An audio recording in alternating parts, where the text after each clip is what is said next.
হৃদয়ের মায়াজাল পর্ব ১৭। আপনাদের সাথে আমি আছি মাহিয়ান আহমেদ। সকাল ৫টা পেরিয়ে পৌনে ৬টার ঘরে কাকডাকা ভরে পাখির কিচিরমিচির শব্দ ভেসে আসছে অদূরের লিচু গাছটা থেকে। মায়া বাড়ির সামনের দরজায় দাঁড়িয়ে সেদিকে বিষণ্ণয় তাকিয়ে। ছোট লিচু গাছের ডাল শাখা নুয়ে পড়েছে কাঁচা পাকা অসংখ্য লিচুর ভারে। লিচুগুলো দেখতে লোভনীয় মনে হলেও মায়া সেদিকে এগিয়ে গেল না পেরে খেতে। কার না কার বাড়ি কে জানে। রাতের অন্ধকারে মায়াকে ওর স্বামী কার বাড়িতে নিয়ে এসেছে মায়া এখনো জানে না। বাড়ির মালিক বা আশেপাশে অন্য কাউকে দেখেনি এখনো। সেজন্য মায়া তখন সিঁড়ি থেকে নেমে নিচের ড্রয়িং রুমটা পার হয়ে বাহিরে এসে দাঁড়িয়েছে। তবে মায়া বুঝতে পারছে এটা ফাহাদের বাড়ি নয়, কারণ মায়ার বোনের শ্বশুরবাড়ি ওর চেনা। কিন্তু এই অপরিচিত বাড়িটি মায়া চিনে না বলেই বের হয়েছে দেখতে এই সুন্দর ডুপ্লেক্স বাড়িটা। ছোটখাটো দোতলা ডুপ্লেক্স বাড়িটির সামনে একটা সুন্দর বাগানও আছে, তবে সেই বাগানে ফুলের চারা নেই, আছে অসংখ্য ফলের গাছ। বেশ কিছু ফলের গাছ মায়া চিনতে পারলেও অনেক গাছই সে চিনতে পারল না। নামবিহীন বিদেশি ফলের চারা হবে বলে মায়ার মনে হলো। মায়া মাথার ঘোমটা আরো একটু টেনে নুয়ে পড়া লিচু গাছের নিচে দাঁড়ালো। ওর গায়ে এখনো কালকের পরা সেই সাদা পাকিস্তানি জামাটি জড়ানো। ফর্সা পায়ে হৃদের বড় বড় স্যান্ডেল জোড়া মায়ার পায়ে বেশ ছোট দেখালো। হয়তো তখন হৃদের রুম থেকে পালাতে গিয়ে তাড়াহুড়োয় মায়া নিজের জুতা খুঁজে পায়নি। চোখের সামনে তখন যা পেয়েছিল তাই পরে হৃদের রুম থেকে পালিয়েছিল সে। মায়া ঘুরঘুর করে বাগানটা দেখতে লাগলো। অসংখ্য ফল গাছের ভেতরে এক মুহূর্তের জন্য ভুলে গেল হৃদের কথা। হাত বাড়িয়ে ফলসহ চারা গাছগুলো ছুঁয়ে দেখার মধ্যেই আসিফের গলা পেয়ে মায়া চমকে ওঠার মতন পেছনে ফিরল। তক্ষুনি চোখে পড়ল আসিফকে বাসার কাপড়ে দাঁড়িয়ে একজন মহিলার সঙ্গে কথা বলতে। মায়া অদূরের বাগান থেকে দাঁড়িয়ে দুজনকে দেখে বুঝতে পারল মহিলাটি হয়তো এই বাড়ির সার্ভেন্ট হবে, আর আসিফ তাকে তার কাজ বুঝিয়ে দিচ্ছে। মায়ের হঠাৎই মনে হলো হৃদের কথা। লোকটা হয়তো এখনো ঘুমিয়ে আছে, সেজন্য মায়ের খোঁজ জানে না। কিন্তু ঘুম থেকে উঠে মায়ের খোঁজ করলে মায়া এই লোকের সামনে দাঁড়াবে কি করে? মায়া তো লজ্জায় মরে যাবে। কাল রাতের ওইসব ঘটনার পর মায়ের আর সাহস নেই লোকটার সামনে দাঁড়ানো। ভাগ্যিস মায়া কাল রাতে বেহুশ হয়েছিল, নয়তো সে হার্ট অ্যাটাক করত। এই লোক মায়ের উপর যে চাপ সৃষ্টি করেছিল, মায়ের তো এখন এই লোকের সামনে যাওয়াই রীতিমতো অসম্ভব হয়ে দাঁড়িয়েছে। তার থেকে সবচেয়ে বড় কথা হলো মায়ার স্বামী ওর মতিগতি বুঝতে পেরে গেছে। হয়তো জেনে গেছে মায়া যে তাদের দুজনের স্বামী স্ত্রী হওয়ার সম্পর্কটা নিয়ে অবগত। তার জন্যই তো লোক তার জন্যই তো লোকটা আজকাল মায়ের সাথে কেমন আপোষে মিশে যেতে চায়। মায়ের মনস্তাত্ত্বিক ভাবনার মাঝেই সে একজোড়া সাদা পাগাসের উপর দেখলো। সাদা পাগ ঘাসের উপর দেখলো, এমন টাইপ কিছু হবে হয়তো, লেখাটা একটু উল্টাপাল্টা তো। মায়ের মনস্তাত্ত্বিক ভাবনার মাঝেই সে একজোড়া সাদা পা ঘাসের উপর দেখলো। মায়ের বেখেয়ালি দৃষ্টি মাটি থেকে তুলে সামনে তাকাতেই চমকে উঠল হৃদের উপস্থিতি দেখে। প্রথমত খেয়ে তাড়াহুড়োয় পালিয়ে যেতে চাইলে হৃদ তৎক্ষণাৎ মায়ের বাহু টেনে আটকায়। মায়া রাতের কথা ভেবে লজ্জায় মাথা নুইয়ে রাখলে হৃদ মায়ের বাহু টেনে কাছে আনে। মায়ের প্রতি ধরে মুখটা উপরে তুলতেই দুজনের চোখাচোখি হলো। মায়া লজ্জায় মুখ ঘুরে নিতে চাইলে হৃদ মায়ের মুখটা আটকে রেখে বলে, কি ম্যাডাম, কি সমস্যা? পালাতে চাচ্ছেন কেন?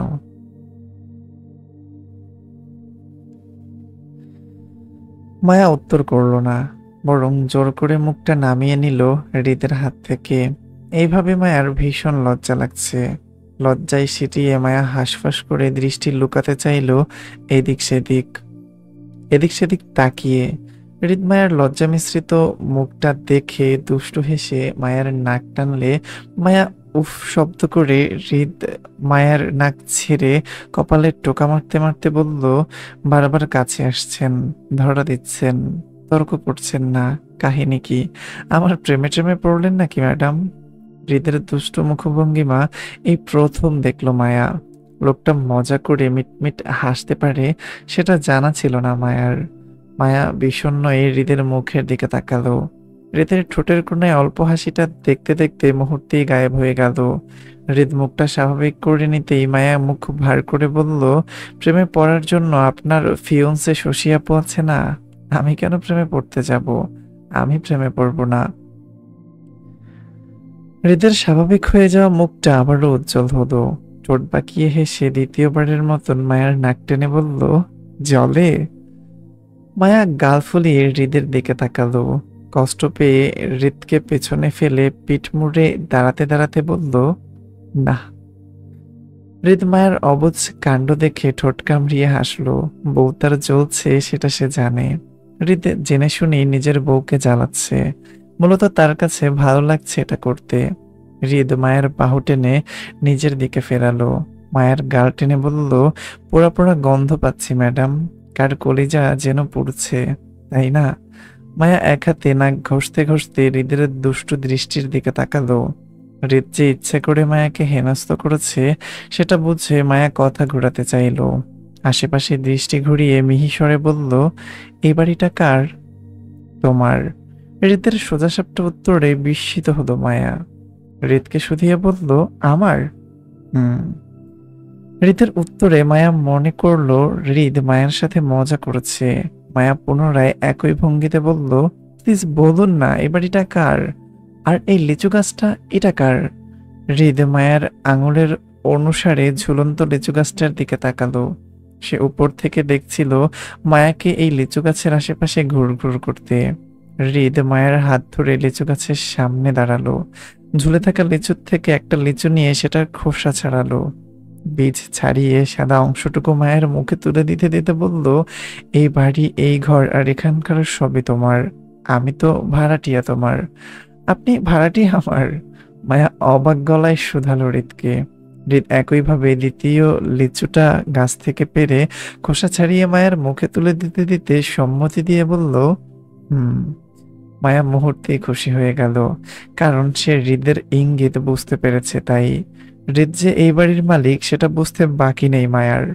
মায়ার স্বামী এই বাড়ির মালিক হলে মায়া তো তার বউ, তাহলে সে মালকিন হবে এটাই স্বাভাবিক। আর এজন্য হয়তো হৃদ মায়াকে এই বাড়ির মালিক বলে সম্বোধন করেছে। মায়া লজ্জা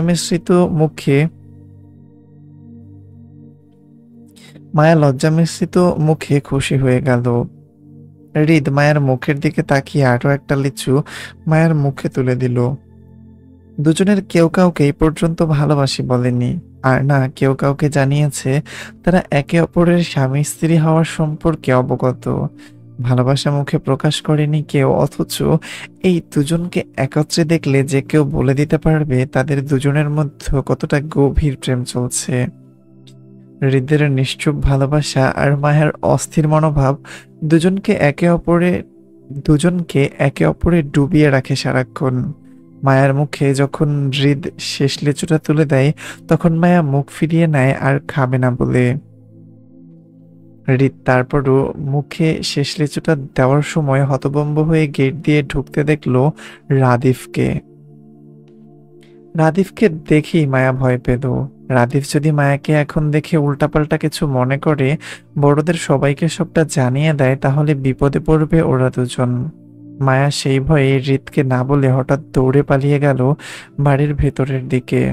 মায়ের হঠাৎ কাণ্ডে হৃদ খানিকটা চমকালো। মায়ের দৌড়ে যাওয়ার দিকে তাকিয়ে খানিকটা উঁচু গলায় কাক ছেড়ে মায়ের উদ্দেশ্যে ডেকে বলল, রাতের ব্যাপারটা ভুলিনি কিন্তু। আমার অসমাপ্ত কাজটা সমাপ্ত চাই। ডাইনিং আল্লাহ। ডাইনিং টেবিলে রাদিফের মুখোমুখি মায়া জড়তায় বসে পাশে টান টান হয়ে নাস্তার প্লেট উঠিয়ে বসলো। তাতে নাস্তা তুলে খাবে সে, তাই সামনে নানান রকমের খাবার, সার্ভেন্ট পাশেই দাঁড়িয়ে, অথচ কেউ প্লেটে খাবার তুলে দিচ্ছে না। এমন থমথমে পরিবেশে মায়া মায়া উঠতেও পারছে না জড়তায়। হৃদ একা থাকলে একটা কথা ছিল, কিন্তু রাদিফ মুখোমুখি বসে থাকার কারণে মায়া ভদ্রতা দেখিয়ে এই মুহূর্তে উঠে যেতে পারছে না। যদি বেয়াদবি হয় সেজন্য। অথচ রাদিফের মনোভাব এমন যেন এই মুহূর্তে মায়া ছাড়া টেবিলের আশেপাশে আর কেউ নেই।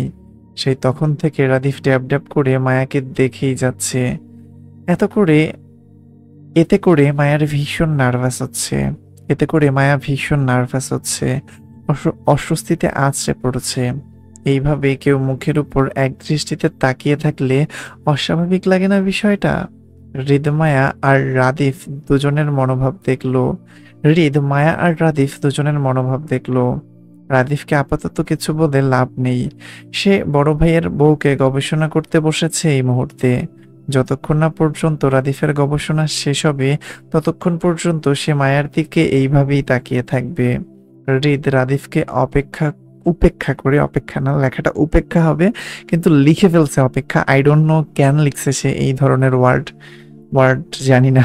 যাই হোক, রাদিফকে উপেক্ষা করে মায়াকে বলল তাদের প্লেটে খাবার তুলে দিতে। মায়া আমতা আমতা করে আরো সিটিয়ে বসলো চেয়ারে। রাদিফের দৃষ্টি আর মতিগতি কোনোটাই পরিবর্তন হলো না। মায়াকে চেয়ার ছেড়ে উঠতে না দেখে এবার বিরক্ত হলো।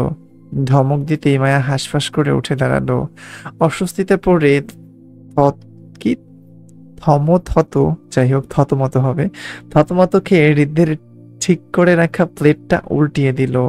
মায়ার এমন কাজে হৃদ কপাল কুচকালো, তীক্ষ্ণ গলায় বলল, কফি দাও। মায়াকে কফির জন্য আদেশ করে মায়ার উল্টে দেওয়া প্লেটটা নিজেই আবার ঠিক করে রাখলো। মায়া হৃদকে কফি দিতে চেয়ে চায়ের কেটলিটা ধরলে রাদিফ বলল, ভাবি আমার প্লেটটাও উল্টিয়ে দাও ভাইয়ের মতো করে। সোজা প্লেটে নাস্তা করতে মজা পাই না, স্বাদ আসে না। উল্টো প্লেটে নাস্তা করলে নিশ্চয়ই মজা পাবো, তাই না? রাদিফের মুখে ভাবি ডাকটা শুনে মায়ের মনে অস্থিরতার ঝড় তুলল। অস্থির ভঙ্গিতে মায়া হৃদের দিকে তাকাতেই দেখলো হৃদ মায়ের দিকে পূর্ব থেকেই তাকিয়ে আছে। দুই ভাই এমন করে মায়াকে কি দেখছে আল্লাহ জানে, কিন্তু মায়া সাংঘাতিক অস্বস্তিতে ভুগছে এই মুহূর্তে। তাছাড়া রাদিফ যে সরাসরি মায়াকে ভাবি ভাবি ডাকছে তাতে হৃদ বাধাও দিচ্ছে না, বরং চুপ থেকে নীরব সম্মতি জানাচ্ছে। হৃদের নিশ্চুপ সম্মতি আর রাদিফের সরাসরি ভাবি ডাকায় মায়ার ভিতর থেকে অস্থির করে তুলল। সবকিছু গুলিয়ে ফেলে এলোমেলো কাজ করতে লাগলো। খালি চায়ের কাপটা হৃদের দিকে এগিয়ে দিতে দিতে বলল, আপনার রুটি। মায়ের হাতের খালি চায়ের কাপটার দিকে তাকিয়ে সেটা নিজের হাতে নিয়ে বিষণ্ণয় বলল, এটা রুটি? মায়া হৃদের হাতের দিকে তাকিয়ে অস্থির ভঙ্গিতে লজ্জিত হলো। কি করবে ভেবে না পেয়ে তাড়াহুড়ো করে হৃদের হাত থেকে খালি কাপটা ছিনিয়ে নিতেই সামনে থেকে রাদিফ সিরিয়াস গলায় বলল, ভাবি আমাকেও ভাইয়ের মতন এমন রুটি দিন। লজ্জা, ভয়, অস্থিরতা একত্রে ঘিরে ধরল মায়াকে। রাদিফ যেন সেসব আরো বাড়িয়ে দিচ্ছে, বারবার ভাবি ডেকে আবদার করে।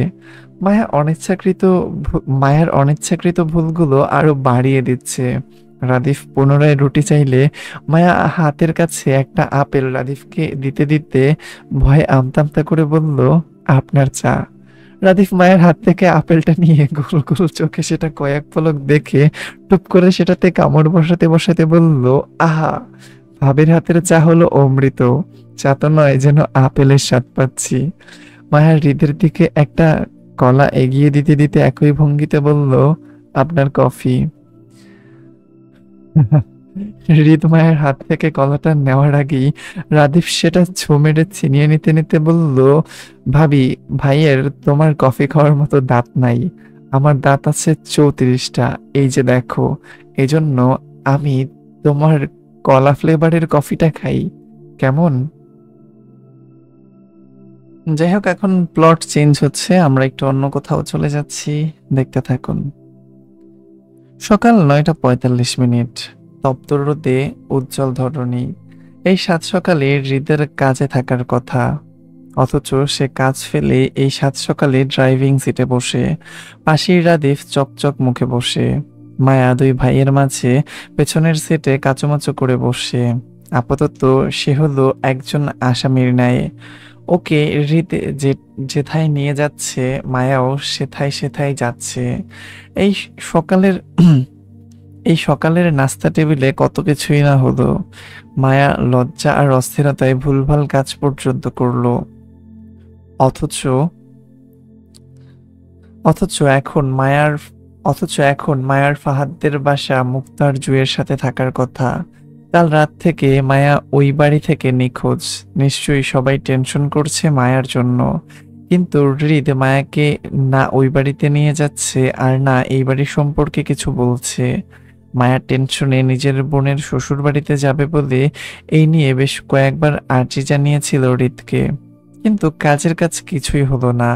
হৃদ মায়ার কথা কানে তো তুললই না, উল্টো মায়াকে বগল থাবা করে কোথায় যেন নিয়ে যাচ্ছে এই সকালবেলা। মায়া হৃদকে কিছু বলতে পারছে না বলে চোখ ফেটে কান্না আসছে ওর। টেনশনে মন চাচ্ছে হাউমাউ করে কাঁদতে, কিন্তু মায়া তাও করতে পারছে না রাদিফের জন্য। সকাল থেকে অলরেডি মায়া অদ্ভুত সব কাণ্ড করে ফেলেছে, এখন নতুন করে আর কিছু ঘটাতে চায় না। নয়তো দেখা গেল রাদিফ মায়ের হাউমাউ চিৎকারের কান্না দেখে বলে বসলো, ভাবি কষ্ট, আমার কষ্ট, আমিও তোমার মতন কান্না করতে চাই। তখন বিষয়টা আরো লজ্জাজনক হবে মায়ার জন্য। এমনিতেও রাদিফ সকাল থেকে শুধু মায়াকে দেখে যাচ্ছে। রাদিফের ড্যাব ড্যাব করে তাকানোতে মনে হচ্ছে মায়া কোনো মানুষ হতেই পারে না। মায়া হলো দুনিয়ার অষ্টম কোনো আশ্চর্য পদার্থ, যেটা রাদিফ খান জীবনের প্রথম দেখে ভীষণ বিস্মিত হয়ে আছে। তার থেকে সবচেয়ে ইতস্তত ব্যাপার হলো মায়া কাল রাত থেকে একই ড্রেস পরে আছে। গায়ের জামাটাও এখন নোংরা নোংরা লাগছে মায়ার কাছে। অথচ এই দুই ভাই কেমন টিপটাপ সেজে গুজে আছে, যেন নতুন জামাই সেজে মায়াকে নিয়ে কোথাও একটা যাচ্ছে তারা। আল্লাহ জানে মায়াকে কোথায় নিয়ে যাচ্ছে তারা। এদিকে মায়ার বাড়ির জন্য টেনশন হচ্ছে। মায়াকে ফাহাদের বাড়িতে না পেয়ে নিশ্চয়ই ওই বাড়িতে হাঙ্গামা লেগে গেছে। হৃদের সাথে মায়ের অবাধে চলাফেরাটা যদি কারোর কানে যায় তাহলে বিশ্রী একটা কাণ্ড ঘটে যাবে বোনের শ্বশুর বাড়িতে। মায়ের মনস্তাত্ত্বিক চিন্তাধারার মধ্যেই রাদীপ সামনের সিট থেকে পেছন ঘুরে মায়াকে দেখলো টেনশন করতে। দুষ্টু রাদীপ মায়ের ভয় আরো বাড়িয়ে দিতে দিতে বলল, ভাবি তুমি আমাদের আম্মুকে চিনো?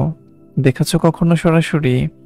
রাদিফের কথায় মায়া ভয়ে কাচুমাচু মুখটা তুলে তাকালো রাদিফের দিকে।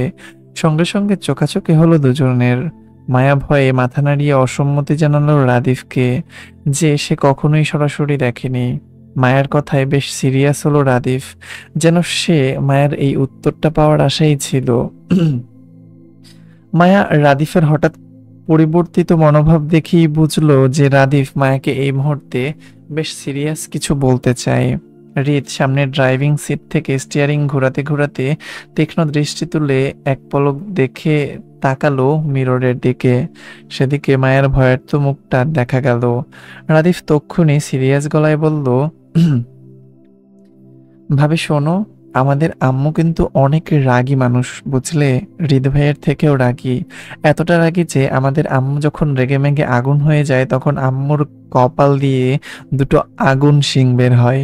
তুমি সাবধানে থেকো ভাবি, আমাদের আম্মু নতুন মানুষ দেখলেই শিং দিয়ে গুঁতো মারে। তবে তুমি তো তার বড় ছেলের বউ, সেই সুবাদে তোমাকে ছাড় দিলেও পারে, আই ডোন্ট নো। আসলে আমার তোমাকে নিয়ে অনেক চিন্তা হচ্ছে বুঝলে, এই অল্প সময়ের মধ্যে আমার তোমাকে অনেক মনে ধরেছে। তোমাকে বড় ভাবির চোখে দেখি। এখন তুমি যদি আম্মুর শিংয়ের গুঁতো খেয়ে হসপিটালে পড়ে থাকো তাহলে আমি ভীষণ দুঃখ পাবো। এজন্য আমি তোমাকে সাবধান করতে চাইছিলাম ভাবি। তুমি আম্মুকে রাগ দিয়ে কোনো তুমি আম্মুকে রাগ দিয়ে কোনো কাজ করো না কেমন? আম্মুর সাথে দেখা হলেই তুমি সোজা আম্মুর পা ধরে শুয়ে পড়বে। আসলে আম্মুর লম্বা সালাম পছন্দ তো তাই। ছোট ছোট সালাম করলেই আম্মু কেমন রেগে যায়। আমি আর হৃদ ভাই তো আম্মুকে সবসময় লম্বা লম্বা সালাম করেই আসছি। তুমি এখন নতুন মানুষ, তাই তুমিও আমাদের মতন লম্বা লম্বা সালাম করবে কেমন? রাদিফের কথায় ভয়ে মায়ার চোখ মুখে অন্ধকার ছেয়ে গেল। এতক্ষণে মায়া জানতো হৃদ ওকে কোথাও একটা নিয়ে যাচ্ছে, কিন্তু এখন রাদিফের কথায় শিওর হলো আসলে হৃদ মায়াকে ওদের মায়ের সাথে দেখা করতে নিয়ে যাচ্ছে। মায়া ভয়ে জড়তা আতঙ্কে গাড়ির এসির মধ্যেও ঘামতে লাগলো। হৃদ আয়না দিয়ে মায়াকে দেখলো খুব অসহায় মুখে বসে থাকতে, হয়তো যে কোনো সময় অতিরিক্ত ভয়ে কেঁদেও ফেলবে। হৃদ স্টিয়ারিং ঘোরাতে ঘোরাতে রাদিফকে ধমক দিতে চাইলো মায়াকে উল্টাপাল্টা না বোঝাতে, কিন্তু হৃদের ধমকের আগেই রাদিফ মায়াকে সান্ত্বনা দেওয়ার মতন করে বলল, আহা, ভয় পেও না ভাবি, আমি আছি তো তোমার সাথে। তোমার ভয় আমার কষ্ট। আমি তোমাকে এক্ষুনি একটা সুবুদ্ধি দিচ্ছি, শাশুড়ি পটানোর রেসিপি। আমার কথা শুনলে তোমার সব ভয় সুমন্তর সু হয়ে যাবে দেখো। শ্যাট আপ ইডিয়েট, ভয় পাচ্ছে ও। হৃদের হঠাৎ ধমকে মায়া ভয়ার্থ মুখে চমকালো। রাদিফ মায়াকে ভয় পেতে দেখে বিরক্ত চোখে ঘাড় ঘুরিয়ে হৃদের দিকে তাকিয়ে বলল, দিলে তো ভাবিকে ভয় পাইয়ে ভাই। এমনি ভাবি আম্মুকে নিয়ে টেনশনে আছে, কই তুমি ভাবিকে একটু সাহস দিবে তা না করে উল্টো ধমক দিচ্ছ। ভাবি যদি এখন ভয়ে কাঁদে তাহলে দোষটা কার হবে বলো?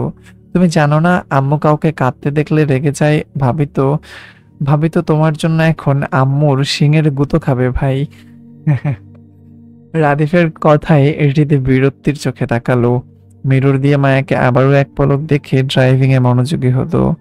রাদিফ হৃদকে চুপ করে যেতে দেখে পুনরায় মায়ের দিকে ফিরলো। মায়াকে সান্ত্বনা দেওয়ার নাম করে আরো উল্টাপাল্টা বোঝাতে লাগলো। হৃদে গাড়ি চালাতে চালাতে গম্ভীর মুখে দুজনকেই দেখলো। স্বভাবে রাদিফ হৃদ থেকে সম্পূর্ণ ভিন্ন। হৃদ যতটা গম্ভীর স্বভাবের, রাদিফ ততটাই প্রাণ চাঞ্চল্য আর উৎফুল্লর ছেলে। স্বভাবে দুই ভাই ভিন্ন হলেও কেউ কাউকে মানিয়ে নিতে সমস্যা হয় না। হৃদ কখনো রাদিফের স্বভাবের জন্য ওকে কোনো কিছুতে বাধ্য করেনি, বরং ছাড় দিয়ে চলে এসেছে এতদিন, আগামীতেও এমনটাই করবে। রাদিফের বক বক আর মায়ার ভয়ের মধ্যে হৃদের গাড়িটা থামে 12তলা ভবনের সামনে। দারোয়ান হৃদের গাড়িটা দেখি সালাম দিয়ে গিয়ে টেনে ধরতেই হৃদ গাড়িটা ঢোকালো ভেতরে। মায়া তখনও ভয়ে কাঁচুমাচু করে বসে। হৃদ গাড়িটা পার্কিং করে সিট বেল্ট খুলে নামতে নামতেই ততক্ষণে রাদিফ গাড়ি থেকে লাফিয়ে নেমে মায়ার পাশের দরজা খুলে দেয় মায়াকে নামতে। অপরিচিত পরিবেশে মায়া বেশ ভয়ার্ত মুখে গাড়ি থেকে নামলো। আশেপাশে তাকাতেই দেখলো বিশাল বড় বড় দালান কোঠা মাথার উপর দাঁড়িয়ে থাকতে। ঢাকা শহরের অলিগলি সম্পর্কে মায়ের তেমন ধারণা না থাকায় বুঝতে পারলো না সে এই মুহূর্তে কোথায় দাঁড়িয়ে আছে, হৃদকে কোথায় নিয়ে এসেছে। তবে আগ বাড়িয়ে হৃদ বা রাদিফকে যে জিজ্ঞাসা করবে সেই সাহসটাই পাচ্ছে না ও। ভয়ে মায়ের কলিজা শুকিয়ে একটুখানি হয়ে আছে। হৃদ মায়াকে গাড়ি থেকে নামতে দেখে নিজের হাতের কোটটা মায়ের দিকে এগিয়ে দিতে দিতে বলল, আমরা এখন গুলশান আছি, এই বিল্ডিং এর 6 ফ্লোরে আমার মা থাকেন, তোমাকে ওনার সাথে দেখা করতে নিয়ে চলে আসলাম, চলো। হৃদের গায়ের কোটটা মায়া নিজের হাতে নিল ভয়ে কাঁচুমাচু করতে করতে। হৃদ মায়া ভয় হৃদ মায়ার ভয় বুঝেও না বোঝার মতন করে সামনে হাঁটলো। রাদিফ মায়ের পাশে দাঁড়াতে দাঁড়াতে ফিসফিস গলায় বলল, ভাবি সাবধানে থেকো, আমার কিন্তু ভয় হচ্ছে তোমাকে নিয়ে। মায়ার এবার সত্যি সত্যি ভয়ে কলিজা কাঁপছে। রাদিফ সে কখন থেকে নিজের মায়ের নামে উল্টাপাল্টা মায়াকে বোঝাতে বোঝাতে আনলো। ভয়ে যখন মায়ের পা চলল না তখনই রাদিফ মায়াকে তাড়া দিয়ে বলল, আরে ভাবি চলো চলো, আমাদের দেরি হলে আবার আম্মু রেগে যেতে পারেন, চলো চলো তাড়াতাড়ি চলো। তারা দেখি রাদিফ সাইডে দাঁড়ালো মায়াকে সামনে যেতে বলে। মায়া ভয়ার্ত মুখে রাদিফকে এক পলক দেখে শুকনো ঢোক গিলে হৃদের কোটটা নিজের হাতের ভাঁজে নিয়ে ধীরে পায়ে হাঁটল হৃদকে অনুসরণ করে। নিচতলায় লিফটের সামনে আসতেই হৃদকে লিফটে ঢুকতে দেখে মায়াও সেদিকে এগোলো। মায়ার পেছন পেছন রাদিফুল লিফটে ঢুকতেই হৃদ টপ বাটন চেপে 6 ফ্লোরে চাপলো। ভয়ার্ত মায়া যখন কাচুমাচু করে কাঁপছিল তখন হৃদ পাশ থেকে মায়ের একটা হাত চেপে নিজের পাশে দাঁড় করালো। মায়ের ছোট্ট হাতটি তার শক্তপোক্ত পুরুষালী হাতের ভাঁজে নিতেই মায়া চোখ তুলে তাকালো হৃদের দিকে।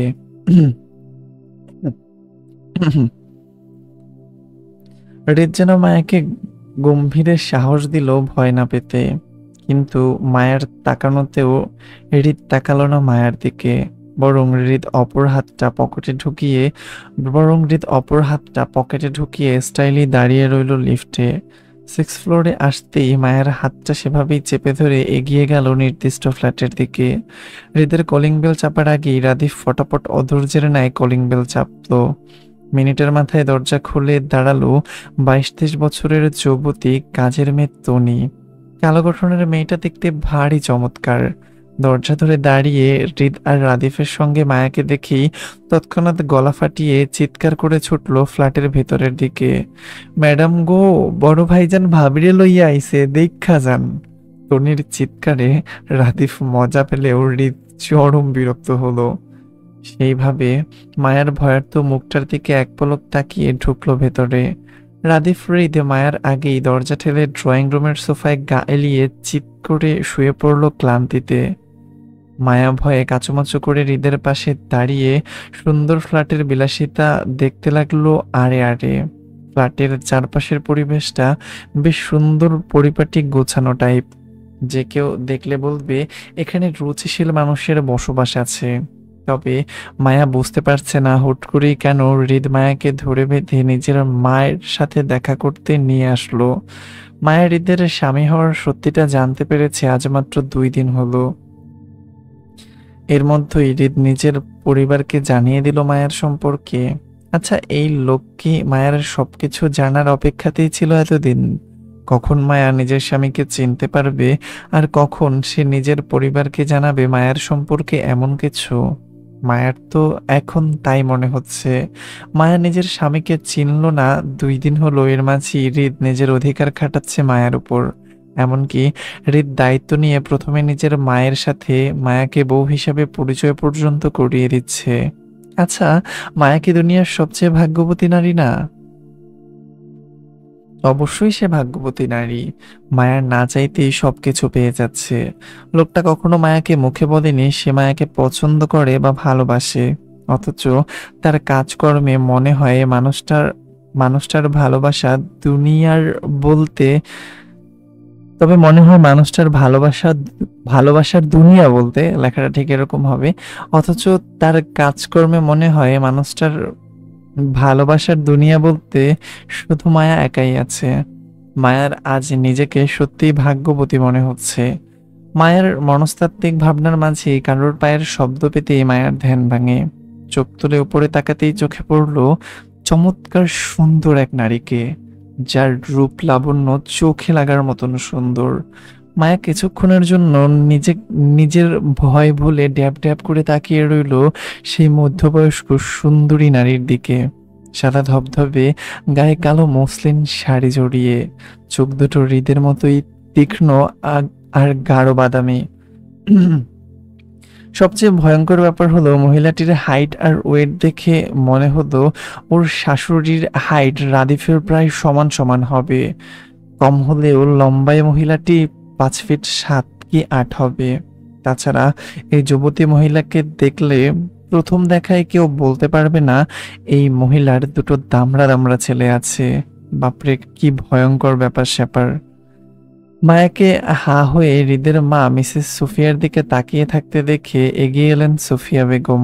গোছানো শাড়ির সাথে বাম হাতে ঘড়ি পরা ওনার, ডান হাতে চিকন একটা ডায়মন্ডের চুড়ি। বাম হাতের ঘড়িতে সময় দেখতে দেখতে সুফিয়া বেগম তীক্ষ্ণ গলায় বলল, তোদের আসার কথা 9টায়, এখন বাজে 10টা। 1 ঘন্টা লেট হওয়ার কারণ? শক্ত গলায় শক্ত পার্সোনালিটি দেখে মায়ের মনে হলো সে যেন হৃদের কার্বন কপি দেখছে শাশুড়িকে। বাপরে, কথার দৃষ্টি দুটোতেই কি তেজ তাদের! হৃদ কিছু বলবে তার আগেই সোফায় শুয়ে থাকা রাদিফ উঠে বসতে বসতে বলল, ভাবির হাতের ইউনিক নাস্তা খেতে খেতেই আমাদের 1 ঘন্টা দেরি হয়ে গেল মা। কি মজার মজার নাস্তা ছিল সেইগুলো! আহা, আপেল ফ্লেভারের চা, কলা ফ্লেভারের কফি, কাপ ফ্লেভারের রুটি, আরো কত কি! রাদিফের কথায় সুফিয়া বেগম দৃষ্টি ঘুরিয়ে তাকালো হৃদের পাশে দাঁড়িয়ে থাকা ছোট মায়ার দিকে। রাদিফের মুখে ভাবি ডাক শুনে ওনার মনে হলো ছেলের বউয়ের কথা। সুফিয়া বেগম বেশ তীক্ষ্ণ দৃষ্টিতে মায়ের পা থেকে মাথা অবধি পরখ করলো একবার। দৃষ্টিতে তীক্ষ্ণতা বজায় রেখে সেই দৃষ্টি ঘুরালো আবার হৃদের দিকে। আগের ন্যায় গম্ভীর গলায় বলল, কে এসেছিস কেন? না করলাম না? বলেছিলাম না সকালের নাস্তা এখানে এসে করবি? আমি যে সকাল থেকে না খেয়ে অপেক্ষা করব সেটা মনে ছিল না? সুফিয়া বেগমের গম্ভীর গলায় সুফিয়া বেগমের গম্ভীর গলার কথায় মায়া কেঁপে ওঠে, হৃদের দিকে আরো আরো চেপে গেল। হৃদের গা ঘেঁষে দাঁড়িয়ে পেছনে লুকাতে চাইলে হৃদ মায়ের হাতটা শক্ত করে ধরে রেখে বলল, টেবিলে নাস্তা দিতে বলো মা, আমরা তেমন কিছুই খেয়ে আসিনি, শুধু একটু কফি খেয়ে এসেছিলাম। হৃদের বলা শেষ করতেই হৃদের বলা শেষ করতে না করতেই টনি দৌড়ে কিচেনে গেল টেবিলে নাস্তা দিতে। সুফিয়া বেগমের কিছু বলার অপেক্ষা করলো না, কারণ সুফিয়া বেগম অনেক শক্ত ধাঁচের মানুষ। কথা কম বলে কাজে বেশি চাই ওনার, অযথা বাড়তি কথা পছন্দ না ওনার। সুফিয়া বেগম হৃদ থেকে দৃষ্টি সরিয়ে সম্পূর্ণরূপে তাকালো ভয়ার্ত মায়ের দিকে। সে আপাতত হৃদের গা ঘেঁষে দাঁড়িয়ে বারবার আর চোখে সুফিয়া বেগমকে দেখার চেষ্টা করছে। সুফিয়া বেগম মায়ের মনোভাব বুঝতে পেরেই গম্ভীর গলায় ডাকলো মায়াকে নিজের কাছে। এই মেয়ে, এদিকে আসো। সুফিয়া বেগমের গম্ভীর ডাকে মায়ার সারা শরীরে শিহরিত হলো ভয়। আতঙ্কের ন্যায় খামচে ধরল হৃদের কোমরের পাশের শার্টের কিছু অংশ। হৃদ দৃষ্টি নত করে মায়ের দিকে তাকালো। মায়াকে ভীষণ অসহায় আর ভয়ার্ত দেখলো। অতিরিক্ত নার্ভাসনেসে মায়াকে ঘামতে দেখে মনে হলো যে কোনো সময় কেঁদে ফেলবে মায়া ভয়ে। হৃদ ছোট করে বলল, যাও। মায়া নড়ল না, বরং হৃদের পেছনে দাঁড়িয়ে নিজেকে আড়াল করলো। সুফিয়া বেগম হঠাৎ মায়ার ভয় পাওয়ার কারণটা বুঝতে না পেরে অনেক ধমক দেওয়ার সুরে ডাকলো মায়াকে নিজের কাছে। এই মেয়ে, শুনতে পারছো না নাকি? ডাকছি তোমায়, এদিকে আসো, কাম। সোফিয়া বেগমের ধমকে মায়া কেঁপে উঠে সত্যি সত্যি কেঁদে ফেলল। হৃদের শার্ট আঁকড়ে ধরে ফুপিয়ে কেঁদে উঠতেই সোফিয়া বেগম তীক্ষ্ণ দৃষ্টিতে তাকালো হৃদের দিকে। বলল, কি হয়েছে? কাঁদছে কেন? হৃদ রাদিফের দিকে বিরক্তি চোখে তাকালো। মায়াকে কাঁদতে দেখে রাদিফ দুষ্ট হাসছে নিজের কাজে সফল হতে পেরে। হৃদ সেদিকে তাকিয়ে মিসেস সুফিয়া বেগমকে বলল, তোমার ছেলেকে জিজ্ঞাসা করো মা, রাদিফকে উল্টাপাল্টা বুঝিয়েছে তোমার নামে, সেজন্য তোমাকে ভয় পাচ্ছে ও। হৃদের কথায় শক্ত চোখে তাকালো সুফিয়া বেগম রাদিফের দিকে। রাদিফকে চোখ রাঙিয়ে এগিয়ে আসলো হৃদের দিকে।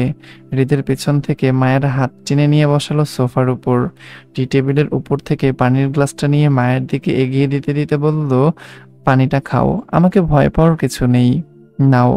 মায়া ভয়ে ভয়ে পানিটা নিল। ফোপাতে ফোপাতে গ্লাসে চুমুক দিতেই হৃদ এসে রাদিফের পাশে বসলো। মায়া গ্লাসের পানিটুকু শেষ করতেই সুফিয়া বেগম হাত বাড়িয়ে মায়ের থেকে গ্লাসটা নিয়ে পুনরায় জায়গায় রাখতে রাখতে বলল, আমার ছেলেকে কি দেখে পছন্দ করলে তুমি? ওই ওই চেহারাটা ছাড়া আর কিছুই তো নেই ওর পছন্দ করার মতো। তাহলে তুমি কি দেখে বিয়ে করলে ওকে? আমার ছেলের সুন্দর চেহারার প্রেমে পড়লে নাকি? সুফিয়া বেগমের সরাসরি সোজাসাপটা কথায় মায়ার ভয় আরো বাড়লো। মা ছেলের দুটোই এক, কথার তেজ আর আচরণে মানুষকে ঘায়েল করতে সক্ষম। মায়া কোনো রকমের মাথা নাড়িয়ে অসম্মতি দিতে দিতে বলল, না। চেহারার প্রেমে পড়নি বলছো? হুম। তাহলে কিসের জন্য বিয়ে করলে আমার ছেলেকে? ও তো সুবিধার মানুষ না। সোফিয়া বেগমের গম্ভীর কণ্ঠ আর তীক্ষ্ণ দৃষ্টিতে মায়ের গলা শুকিয়ে এলো। তৃষ্ণার্ত গলায় আরো ভয়ার্ত চোখে মুখ তুলে তাকালো সোফিয়া বেগমের দিকে। শক্ত শাশুড়ি কঠিন প্রশ্নের উত্তর মায়াকে কি দিতে হবে এই মুহূর্তে জানা নেই। মহিলাটি এমনি ভীষণ লম্বা। মায়া সোফায় বসে মুখ তুলে উপরে তাকাতে তাকাতে ওর ঘাড় বেঁকে যাচ্ছে। চতুর সুফিয়া বেগম মায়ের নীরব অসুবিধাটা বুঝে চট করে বসে গেল মায়ের সামনে। মায়া চমকালো, ভড়কালো, ভয়ে আরো সিটিয়ে গেল সোফায়। সুফিয়া বেগম মায়ের পাশাপাশি সোফায় না বসে বরং মায়ের মুখোমুখি টি টেবিলের উপর বসলো, তাও কিছুক্ষণ আগে মায়ের দিকে বাড়িয়ে দেওয়া পানির গ্লাসটা সরিয়ে। সুফিয়া বেগমের হঠাৎ বসার ধরনে মায়ের কলিজা ধড়াস করে উঠল আতঙ্কে। শুধু কথায় নয়, মা ছেলে বসাবসিতেও যেন একই রকম ধাঁচ রাখে। ভয়ার্ত মায়া ভয়ার্ত মায়া খালি মস্তিষ্কে ভাবতে বসলো মা ছেলের মধ্যে কে কাকে কপি করে আসলো। হৃদ খান নিজের মাকে কপি করে নাকি মা নিজের ছেলেকে কপি করে বেড়ায়, কোনটা? দুটো মানুষের কথার তেজ আচরণ কিভাবে একই হয়? মায়া তো এতদিন শুধু নিজের স্বামীকে সামলানো নিয়ে টেনশন করত, কিন্তু এখন তো দেখছে কাহিনী উল্টো। শুধু ছেলেকে নয়, শাশুড়িকেও টেনশনের পাল্লায় তুলতে হবে। বাপরে, মায়া এমন আধা পাগল মানুষ দুটোকে কিভাবে সামলাবে? পান থেকে চুন খসতেই স্বামী নাকের ডগায় দম নিয়ে আসে মায়ার। এখন আবার কঠিন শাশুড়ির পাল্লায় পড়লো ও। শেষ। মায়ার জীবন ফ্রিতেই শেষ হয়ে গেল। এই মা ছেলে মিলে মায়াকে কথার বানে পিষে পিষে মেরে ফেলবে রোজ। মায়া মায়া ওর কঠিন শাশুড়ির দিকে মায়াও কঠিন শাশুড়ির দিকে তাকিয়ে অসহায়ত্ব বোধ করল। বুকফাটা আর্তনাদের কান্নাটা গলায় আটকে ভয়ার্ত মুখে তাকালো কিছু দূরে বসে থাকা রাদিফের পাশের হৃদের দিকে। দুষ্ট রাদিফ দুষ্টু হেসি মায়ের দিকে তাকিয়ে, কিন্তু কঠিন হৃদ খান যেন বাজ পাখির দৃষ্টিতে তাকিয়ে আছে মায়ার দিকে। যেন মায়া একটা উল্টাপাল্টা উত্তর দিলেই চোখ দিয়ে গুলি করে মারবে যে কোনো সময়। মায়া এমন ভয়ঙ্কর পরিস্থিতিতে ফেঁসে যাবে ভাবেনি। পাশে ছেলের শকুনের দৃষ্টি আর সামনে মায়ের আতঙ্ক। উফ, এখন যদি মায়া শাশুড়িকে ভয় পেয়ে বা সম্মান দেখিয়ে মিথ্যা বলে যে ওনার ছেলের প্রেমে পড়েনি, তাহলে নিশ্চয়ই মায়াকে ওর স্বামী মাথায় তুলে আছাড় মারবে।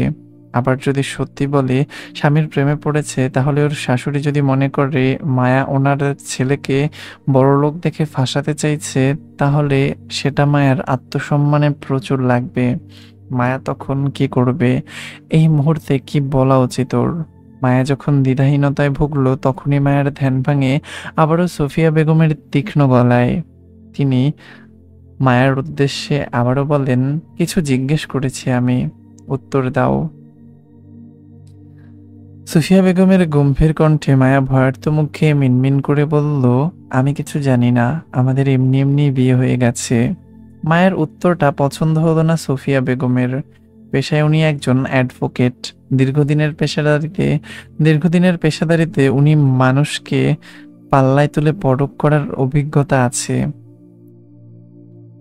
ছেলের বউ হিসেবে অল্প বয়সী মেয়েটাকে ওনার দর মাপা হয়ে গেছে এতক্ষণে, কিন্তু তারপরও ছেলের পছন্দ বলে মেয়েটিকে ওনার প্রশ্নের মুখাপেক্ষিত হতে হবে।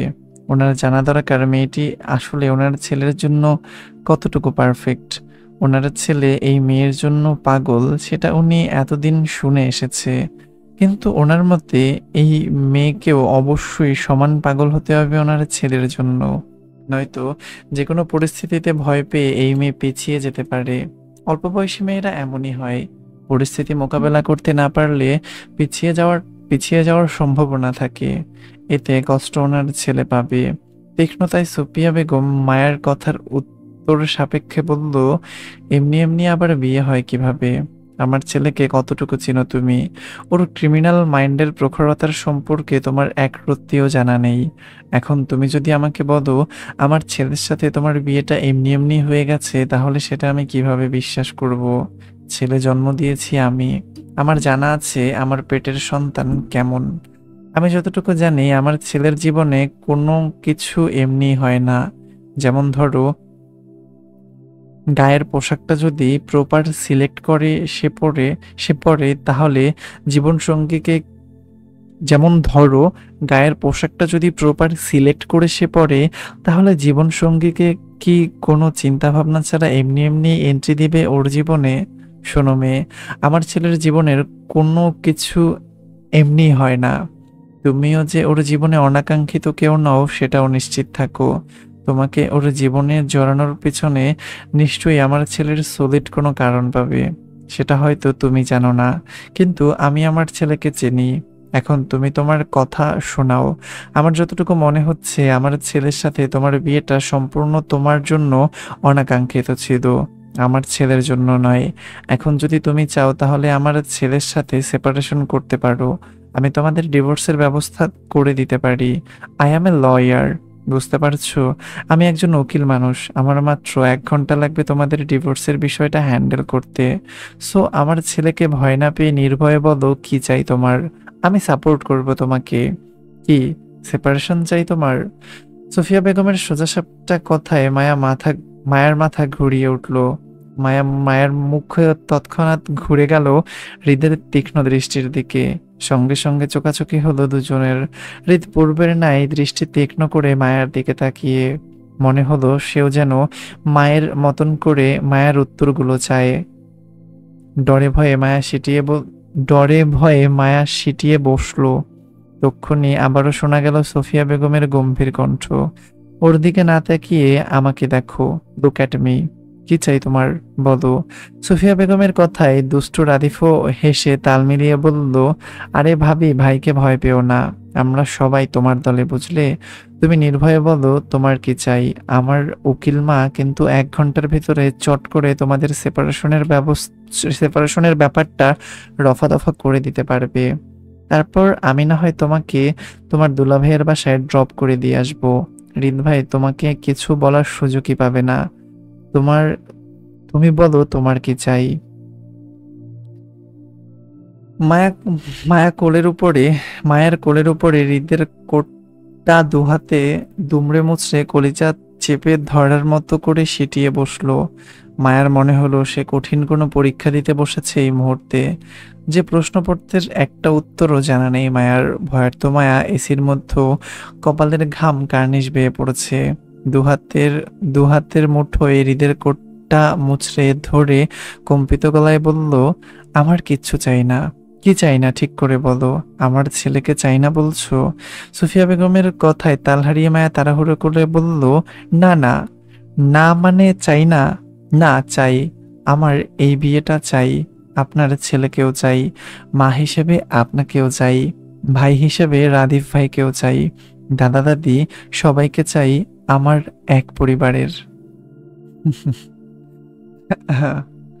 মায়ের কথা শুনে হৃদের কঠিন দৃষ্টি নরম হতো, যেন এতক্ষণে দম ধরে বসেছিল মায়া কখন উল্টাপাল্টা উত্তর দিবে আর সে চট করে মায়াকে মাথার উপর তুলে আছাড় মারবে। হৃদে গা এলিয়ে সোফায় বসতেই সুফিয়া বেগম হৃদের নমনীয়তার তীক্ষ্ণ দৃষ্টি পরখ করে মায়ের নত মস্তিষ্কের দিকে তাকিয়ে বলল, আর একবার ভাবো, চাইলে সময় নিতে পারো। হৃদকে ভয় পেলে আমাকে আলাদাভাবে বলতে পারো। আমার ছেলের সাথে থাকতে হবে এমন কোনো জোরাজুরি নেই। Choice is yours. থাকতে না চাইলে। সুফিয়া বেগমের কথার মাঝে মায়া মিহির গলায় শুধালো, এখানে শুধালো হবে না, বলল। সুফিয়া বেগমের কথার মাঝে মায়া মিহির গলায় বলল, আমার সময় লাগবে না ম্যাম, আমি ওনার সাথে স্বেচ্ছায় থাকতে চাই। মায়ের নিজেকে কেমন নিমজ্জিত মেয়ে মনে হতো। নিজের স্বামী, সংসার সে কেমন একা একাই ঠিকঠাক করে ফেলছে পরিবার ছাড়া। নিশ্চয়ই মায়াকেও শাশুড়ি লোভী মেয়ে ভাবছে। কিন্তু মায়াও বা কি করবে? মায়ের তো সত্যি সত্যি ডিভোর্স চাই না। আমার সত্যি মায়ার সত্যি ওর স্বামীকে ভীষণ পছন্দ। মায়া তো এই লোকটার সম্পর্কে না চিনেই ভালোবেসেছিল এতদিন। তাহলে এখন কিভাবে বলবে মায়ার ওর স্বামীকে চাই না? আদৌ এটা বলা মায়ের পক্ষে সম্ভব? অবশ্যই না। মায়ের মায়ের কথায় সুফিয়া বেগম যেন বেশ সুষ্টি হতো। দৃষ্টিতে প্রখরতা বজায় রেখে আবারও গম্ভীর হৃদের মুখটা দেখলো এক পলক। হৃদ নিজের জীবনসঙ্গী বাছাই করতে ভুল করেনি। ওনার কানে আগেই এসেছিল হৃদ কোথাও একটা জমে আছে। নারী জাতীয় ব্যাপার হবে সেটা বুঝেও উনি এতদিন চুপ ছিল। কারণ উনি জানেন ওনার ছেলে যা করে সেটা অবশ্যই ভেবেচিন্তেই করবে। মা হিসেবে শুধু উনি অপেক্ষাতে ছিল কবে হৃদ নিজের পছন্দের মানুষটিকে ওনার সামনে হাজির করবে। রাদিফ কাল রাতে হৃদের বিয়ের বিষয়টা ওনাকে জানালে তিনি আরো আগে থেকে জানতো হৃদ ফাহাদের ছোট শালীকে বিয়ে করে নিয়েছে সেটা নিয়ে। আসিফ নিজেই জানিয়েছিল ওনাকে, হয়তো হৃদ বলেছিল ওনাকে জানিয়ে রাখতে। সেজন্য তিনি এতক্ষণ ছেলের বউকে বাজিয়ে দেখছিল কতটুকু লয়াল বা সামলাতে পারবে ওনার ঘাড়তেরা ছেলেটাকে। মেয়েটার ধৈর্য ভালো, ওনার রকচটা ছেলের জন্য পারফেক্ট। সোফিয়া বেগম উঠে দাঁড়াতে হাতের ঘড়িটার সময় দেখে মায়ের দিকে তাকিয়ে বলল, welcome my home and our life. এসেছো স্বেচ্ছায়, তাই নো ম্যাটার কোন পরিস্থিতিতে তুমি আছো বা ইন ফিউচার কোন পরিস্থিতিতে পড়তে পারো, যে কোনো পরিস্থিতির জন্য ইউ ক্যান ফাইট, বাট কখনো কোনো পরিস্থিতির জন্য আমার ছেলেকে ছেড়ে যাওয়ার অজুহাত দেওয়া যাবে না, মনে রেখো। আর তোমাদের বিয়েটা যেহেতু হয়ে গেছে, তাই আমার ছেলের সাথে তুমি ঢাকায় শিফট হয়ে যাও। তোমার পরিবারের সাথে আমি কথা বলবো এই নিয়ে। তোমার বয়স কম বা সংসার সামলানোর জন্য তুমি সুইটেবল না, এসব অজুহাত দেওয়া যাবে না। বাকি রইলো তোমার পড়াশোনার ব্যাপারটা। তাহলে বাংলাদেশের সবচেয়ে তাহলে বাংলাদেশের সবচেয়ে বেশি ঢাকায় পড়াশোনার মান ভালো। তাছাড়া আমাদের পরিবারের সবাই হাইলি এডুকেটেড। তোমাদের পড়াশোনায় আমাদের শতভাগ আমাদের সাপোর্ট পাবে শতভাগ। বলতে পারো তোমার হাতে ধরো। তোমারে কি লিখছে ভাই, ক্ষমা। বলতে পারো তোমাকে হাতে ধরে আমরা তোমাকে শিক্ষিত বানাবো।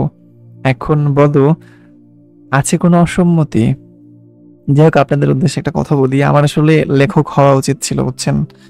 এই লেখিকার ভুল ধরতে ধরতে আমি এই গল্পটা যতটুকু মডিফাই করছি, অতটুকু মডিফাই যদি আমি আসলে অতটুকু চিন্তা করে এখানে যেভাবে আসলে চিন্তা করে করে এই ভুলগুলো ঠিক করতেছি, উনি তো এটার বইও বের করছে, তো ওই বইয়ে হয়তো বা এরকম ভুল নাই, কিন্তু এটা যেহেতু আমি অনলাইন থেকে পড়তেছি, অনলাইনে ভাই অনেক ভুল। কেউ ভুলে অনলাইন পড়েন না, বই কিনলে সে জিনিসটা আলাদা। তো যাই হোক, আমি আসলে যেভাবে এই গল্পটা মডিফাই করতেছি, আমার মনে হচ্ছে যে আমি যদি গল্প টল্প লিখতাম তাইলে হয়তো বা মন্দ হতো না, ভালোই হতো। সুফিয়া বেগমের কথায় মায়া কোনো কিছু চিন্তা ভাবনা না করেই নত মস্তিষ্কে মাথা নাড়িয়ে সম্মতি দিল, যার অর্থ ওর কোনো অসম্মতি নেই কোনো কিছুতে। সুফিয়া বেগম মায়ের সম্মতি পেয়ে আবারও বলল, ভেরি গুড, এখন চলো খাবে। খাবার ঠান্ডা হচ্ছে। রাদিফ, তোর ভাবিকে নিয়ে টেবিলে যা, আমার হৃদের সাথে কথা আছে। গো। জি মা। মায়ের আদেশে রাদিফ বাধ্য ছেলের মতন উঠে দাঁড়ালো।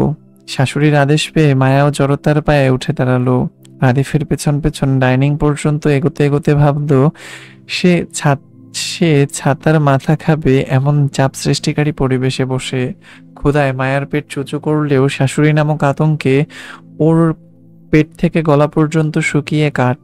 মায়ার মনে হচ্ছে সে এই মুহূর্তে পানি পর্যন্ত খেতে পারবে না শাশুড়ির সামনে বসে। সবকিছু কেমন উল্টি করে বেরিয়ে আসবে।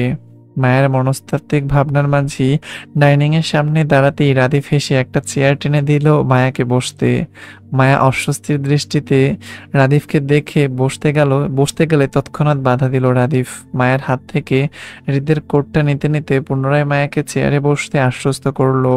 মায়া চেয়ারে বসাতেই রাদিফ পুনরায় ড্রয়িং রুমের দিকে গেল হৃদের কোটটা রাখতে। সে সেই সুযোগে টনি মায়াকে একা পেয়ে মুখ খুলল। সে এতক্ষণ যাবৎ সুফিয়া বেগমের কাণ্ড কারখানা নীরব দর্শকের মতো দেখেছে, শুধু অপেক্ষায় ছিল কবে মায়াকে একা পেয়ে মনের কথাগুলো বলবে। তাই রাদিফ যেতেই সুযোগ পেয়ে টনি বলল, ভাবি গো, আজকে আপনি বড় বাঁচা পাচ্ছেন। বাপরে, আমার তো আপনার লাইগা ডরে কলিজাটা ঠক ঠক করতেছিল।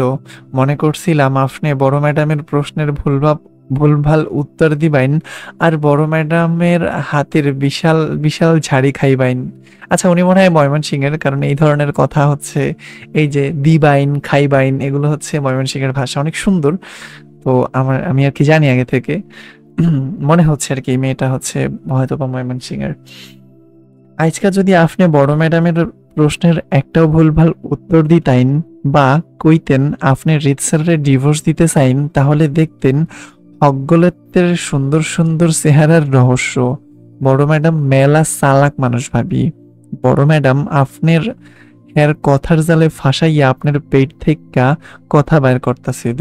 আপনি হৃদ ভাইয়ের কতটুকু ভালোবাসুন সেইটা জানতে। এইসব ডিভোর্স কিচ্ছু পাইতেন না আপনি।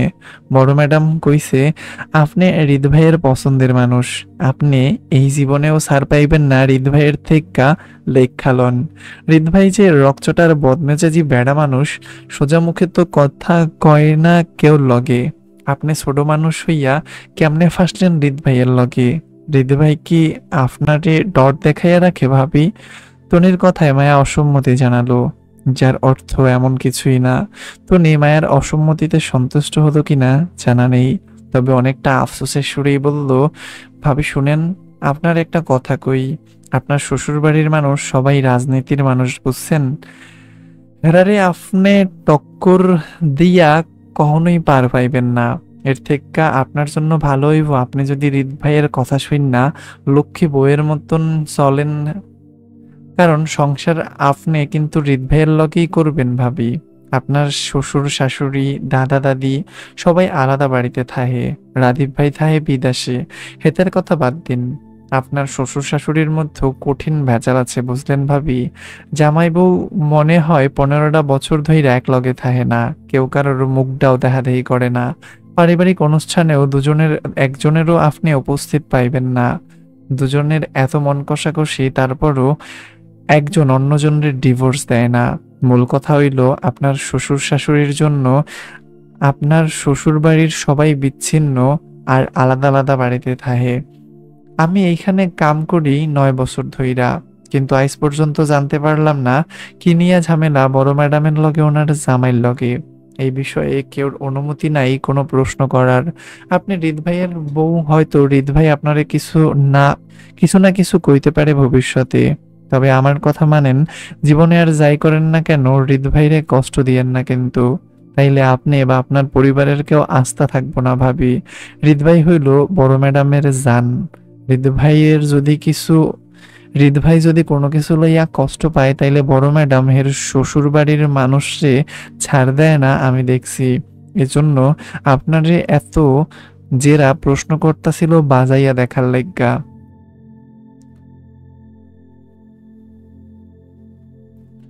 আপনার উত্তরে সবাই সন্তুষ্ট, এর লেগা পরিবেশ এখনো ঠান্ডা দেখতাছেন। নয়তো একটা ভুলভাল উত্তর করতেন, তাইলে দেখতেন এই মুহূর্তে আপনার উপর দিয়ে ঝড় তুফানের টর্নেডো সব চইল্লা যাইতো। আমি তো পারি না এই চাকরিটা ছাইরা চইল্লা যাইতাম, কিন্তু এত ভালো টাহার চাকরি আমি ঢাকা শহরে আর পাবো না দীক্ষা এই চাকরিটা আমি ছাড়তে পারি না। সারাদিন শুধু বড় ম্যাডামের লাইগা 2 বেলা রান্না করতে হয়, সকালের নাস্তা আর রাতের খাওন। দুপুরে ম্যাডাম কোটের ভিতরে বইয়াই খায়। সারাদিন আমি অবসরে বইয়া বইয়া টিভি দেখি আর মাস শেষে মোটা অঙ্কের টাহা গুনি। নয়তো বড় ম্যাডামের মতো কঠিন রাগী মহিলার বাড়িতে কে কাম করতো? আমি তনি তো মইরা গেলেও করতাম না। বাপরে, আপনার শাশুড়ির সাহন দেখলে আমার কলিজাটা কাঁপে। বুঝি না আপনার শ্বশুর এই মহিলারে কি দেখা বিয়াটা করছিল। নিশ্চয়ই বড় ম্যাডামের রূপ দেখা আপনার শ্বশুর পাগল হইছে, নয়তো এমন কঠিন মানুষরে আবার কেউ বিয়া করে নাকি? আমি তো জীবনেও করতাম না। টনির দীর্ঘ কথায় মায়া গালে হাত রেখে টনির কথাগুলো মনোযোগ সহকারে শুনলো। টনির সব কথাই মায়ের মাথায় ঢুকেছে, কিন্তু মায়া বুঝলো না টনি মায়ের কাছে ওর শ্বশুর শাশুড়ির নামে বদনাম করছে নাকি সুনাম। মায়া টনির আফসোসরত মুখটার দিকে তাকিয়ে বলল, আপনি কি সবার নামে সুনাম করছেন নাকি বদনাম, যদি একটু বলতেন আপু। মায়ার কথায় টনি আরো হতাশ হলো। হাতের প্লেটগুলো চেয়ারের সামনে সাজাতে সাজাতে ফের আফসোস করে বলল, আমি তো বদনামই করতে চাইছিলাম ভাবি, কিন্তু এদের ব্যক্তিত্ব খালি আমারে কনফিউজড করে। না আমি ভালা কইয়া এদের চালাইতে পারি, আর না মন্দ বইলা দোষ দেখাইতে পারি। কেমন শক্ত মানুষেরা, এদের দোষ বের করতে গেলে নিজেই কেমন কইরা জানি সুনাম বের করে ফেলি। এদের মায়ায় ফাঁসলে জীবন রফা দফা ভাবি, একদম শেষ। জীবনে হাইসা দুইটা কথাও কইতো না এরা, আর না নরম ব্যবহার করব কখনো। এরপরও এরা কেমনে কেমনে কইরা জানি ভাবি নিজেদের মায়ার জালে আটকায়া রাহে। আল্লাহ জানে। আমারে দেখেন ভাবি, হে প্রথম থেক্কা এই চাকরি করুম না কইরা চইল্লা যামু আইজ 9টা বছর পার করলাম। এখন আমি নিজেই বড় ম্যাডাম রে ফালাইয়া 2 দিনের লেগা গ্রামের বাড়ি যাইতে মন চায় না। আমি চইল্লা গেলে ম্যাডামের অসুবিধা হয় হেই লেগা, অথচ বড় ম্যাডাম আমারে আইজও আপন কইরা লইতে পারলো না। কেমন রোবটের মতন চলাফেরা করে, আমার লগে ঠিক কইরা কথাও কয় না। মায়া টনির সুন্দর মুখটার দিকে তাকিয়ে অল্প হাসলো। টনির মুখে নিজের শ্বশুর শাশুড়ির সম্পর্কে বদনাম শুনেও কেমন জানি শান্তি লাগছে মায়ার। মায়া ঘাড় বেঁকে তাকালো পেছনে। দেখা গেল মা ছেলে 3জনে কিছু নিয়ে মনোযোগ সহকারে আলোচনা করেছে। রাদিফকেও বেশ সিরিয়াস ভঙ্গিতে দাঁড়িয়ে থাকতে দেখলো এই প্রথম। মায়ের মনে হলো এই মানুষগুলোর ভিতর বাহিরের শক্ত কঠিন ব্যক্তিত্ব ধরে রাখলেও এদের সবার মাঝে ভালোবাসার মানুষকে আগলে রাখার দারুণ একটা মন আছে। এই যেমন মায়ার নিজের স্বামীর পরিচয় জানার পরপরই হৃদ কেমন নিজ দায়িত্বে পরিবারের সঙ্গে দেখা করাতে নিয়ে আসলো মায়াকে। মানুষ ভালোবাসলেও পরিবারের সামনে ভালোবাসার মানুষকে হাজির করতে চায় না, কিছুদিন অন্তত গোপনে রাখতে চায়। অথচ মায়ার ক্ষেত্রে হয়েছে ভিন্ন। মায়ার কিছু জানার আগেই হৃদ নিজের পরিবারকে মায়ার পরিচয় সম্পর্কে জানিয়ে রেখেছে। এতে দুজনের পবিত্র সম্পর্কটার সম্মান রেখেছে হৃদ। তারপর দেখা গেল মায়ের কঠিন শাশুড়িও ছেলের পছন্দের বাহিরে টুস শব্দ পর্যন্ত করেনি। ছেলে নিজের পছন্দের বউকে হাজির করলো, আর মা তিনি এতে সম্মতি দিয়ে মায়াকে বোঝালো ওনার ছেলেকে কখনো ছেড়ে না যেতে। অথচ ওনারা এত অর্থ সম্পদশালী ক্ষমতা সম্পন্ন মানুষ, তারা চাইলেই মায়ের মতন মধ্যবিত্ত পরিবারের মেয়েকে হাতের তুড়িতে টিস্যুর মতন ফেলে দিয়ে হৃদের জন্য যোগ্যতা সম্পন্ন কাউকে জীবনসঙ্গী হিসেবে বাছাই করতে পারে। হৃদ একজন প্রতিষ্ঠিত, সফল ও হাইলি এডুকেটেড ব্যক্তিত্ব সম্পন্ন মানুষ। যে কোনো নারী হৃদ খানের বউ হতে চাইবে। সেখানে মায়ের মতন অদক্ষ, অযোগ্যতা আর মধ্যবিত্ত পরিবারের সাধারণ একটা মেয়েকে বেছে নেওয়াটাই বোঝায় এদের কঠিন ব্যক্তিত্বের বাহিরেও তাদের সবার সুন্দর একটা ভালোবাসার মন আছে। মানুষ বলে কঠিন ব্যক্তিত্বের মানুষগুলো নাকি প্রিয়জনকে আগলে রাখার ব্যাপারটা দারুণ থাকে। কঠিন ব্যক্তিত্বের মানুষগুলোর মধ্যে নাকি প্রিয়জনকে আগলে রাখার ব্যাপারটা দারুণ থাকে। আজ মায়া চোখের সামনে দেখতে পারলো এতগুলো মানুষকে। সকাল 11:17। হৃদ ড্রাইভিং এ, মায়া পাশের সিটে গা এলিয়ে বসে। হৃদের দৃষ্টি আর মনোযোগ ড্রাইভিং এ থাকলেও মায়ার মনোযোগ হৃদকে দেখার উপর। হৃদ বেশ কয়েকবার ভ্রু কুঁচকে মায়াকে দেখেছে এভাবে তাকিয়ে থাকা নিয়ে, কিন্তু মায়ার কোনো ভাবান্তর ঘটেনি। মায়া সিটে কাত হয়ে হৃদের দিকে ঘুরে বসে। হৃদের ড্রাইভিং এর মধ্যে মায়ের মনোযোগ ভাঙতে মায়ের দিকে ভ্রু কুঁচকে তাকিয়ে বলল, কি সমস্যা, কি দেখো? মায়া সেইভাবেই বসে থেকে উত্তর করলো, আপনাকে দেখি। জানেন, আমি কখনো ভাবিনি আপনাকে এত নরম ব্যক্তিত্বে দেখব কখনো। হৃদ মায়ের দিকে তাকিয়ে থাকার মানে বুঝতে পেরে সে চুপ রইল। মায়া হৃদকে কিছু বলতে না দেখে সাহস পেয়ে আবারও বলল, আপনাকে একটা কথা বলার ছিল। বলি। হৃদ স্টিয়ারিং ঘোরাতে ঘোরাতে সম্মতি দিল। হুম। মায়া সিট ছেড়ে সোজা হয়ে বসলো। সিরিয়াস হওয়ার ভঙ্গিতে মিনমিন করে বলল, আমাদের কলেজ থেকে রাঙামাটি যাওয়ার ট্যুরের প্ল্যান করছে সবাই। আমিও সবার সাথে যেতে চাচ্ছিলাম। আমাকে। হৃদ মায়ের কথার মাঝে ওর দিকে না তাকিয়ে ড্রাইভিং করতে করতে বলল, নো ট্যুর, নো প্ল্যানিং, কোথাও যাওয়া যাবে না তোমার, সব ক্যান্সেল। মায়া হতাশার গলায় বলল, এমন করছেন কেন? সবাই তো যাচ্ছে, আমি একা না। এই ট্যুরে আরিফ ভাইয়াও যাবে আমাদের সাথে। এখন আমি না গেলে ভাইয়া নিশ্চয়ই জিজ্ঞেস করবে কেন যেতে চাচ্ছি না। পাকামো করবে না ঋতু, এসব আমার পছন্দ না। আরিফের সাথে আমি কথা বলে নিব।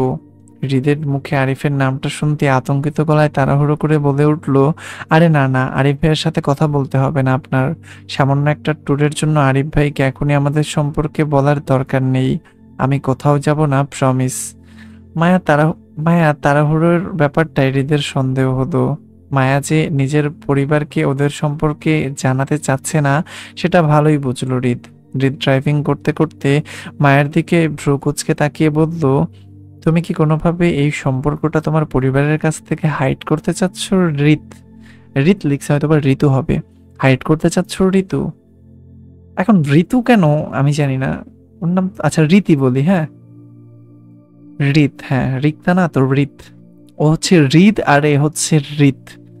হৃদের কথায় মায়া ভয়ে ভয়ে মাথা নাড়িয়ে অসম্মতি জানালেও মনে মনে সে জানে সত্যিটা এটাই। মায়া সত্যিই হৃদকে নিজের পরিবারের সামনে এখন উপস্থিত করতে চাচ্ছে না। তাহলে সবাই মায়াকে দোষ দিবে যে মায়া নিজের বোনের ভাসুরকে ফাঁসিয়ে বিয়ে করে নিয়েছে। এজন্য মায়া চাচ্ছে আরো কয়েকটা দিন যাক, তারপর না হয় আস্তে ধীরে নিজের পরিবারকে জানানো যাবে হৃদকে নিয়ে। মায়া হৃদকে মিথ্যা বলে বলল, হাইড করব কেন? আসলে বড় আপুর বিয়েটা মাত্র শেষ হলো, আর কয়েকটা দিন যাক, তারপর না হয় আমাদের ব্যাপারটা জানাবো। তারপর নয় আমাদের ব্যাপারটা জানলো। মায়ের কথাগুলো হৃদের যুক্তিসঙ্গত মনে না হলেও সে আপাতত চুপ রইল। তাড়াহুড়ো করে মায়াকে চাপে ফেলতে চাইল না হৃদ, বরং বউকে কিছুদিন সময় দেওয়াই উত্তম ভেবে সে চুপ রইল। কিন্তু মায়া হৃদকে নিয়ে কি ভাবছে সেটা মায়াও জানে না। সুফিয়া বেগমের প্রতিটা কথায় সম্মতিতে তখন শুধু মায়া চাপে পড়ে দিয়ে এসেছিল, মন থেকে কিছুই দেয়নি। বরং মায়া হৃদের সাথে বিয়েটা পরিবারকে জানানো এই মুহূর্তে বরং মায়া হৃদের সাথে বিয়েটা পরিবারকে জানানো নিয়ে এই মুহূর্তে ভীষণ ভয়ে আছে। কিভাবে কি করবে, বা মায়ার পরিবার আদৌ ওদের সম্পর্কটা মানবে কিনা তাও জানে না মায়া। মূলত মায়া ভয় থেকেই হৃদের সাথে সম্পর্কটা লুকাতে চাইছে। তীক্ষ্ণ সুফিয়া বেগমের তখনকার কথাটাই সত্যি হলো। অল্প বয়সী মেয়েরা বোঝে কম, তারা পরিস্থিতি মোকাবেলা করতে জানে না, বরং ভয় পেয়ে পিছিয়ে যায়। মায়ার ক্ষেত্রেও তাই হচ্ছে। হৃদকে যতটা সাহসিকতার সাথে ভালোবেসেছিল, ঠিক ততটাই দুর্বল মন মানসিকতার পরিচয় দিচ্ছে পরিবারের সামনে হৃদকে তুলে ধরতে। মায়ের এই দুর্বল মন মানসিকতার জন্য ভবিষ্যতে কতটা প্রভাব ফেলবে হৃদ মায়ার সম্পর্কে তাও জানা নেই মায়ার। তবে খুব ভয়ঙ্কর কিছুর মুখোমুখি হতে হবে মায়ার দুর্বল মানসিকতার জন্য। যাই হোক, এই পর্যন্ত ছিল এই পর্বটি। সবাই ভালো থাকবেন, সুস্থ থাকবেন, আর অবশ্যই নিজের যত্ন নেবেন। আর এখন থেকে গল্প বা উপন্যাসগুলো অনেক ফাস্ট পাবেন। তার কারণ হচ্ছে প্রত্যেক 1000 ভিউসের পরে, মানে যখন ভিডিওতে 1000 ভিউস হয়ে যাবে এরপরই একটা করে পর্ব দিব। তো ভালোভাবে দেখেন, তাড়াতাড়ি করে ভিউজ কমপ্লিট করে দিয়েন। আজকে আসছি। আল্লাহ হাফিজ।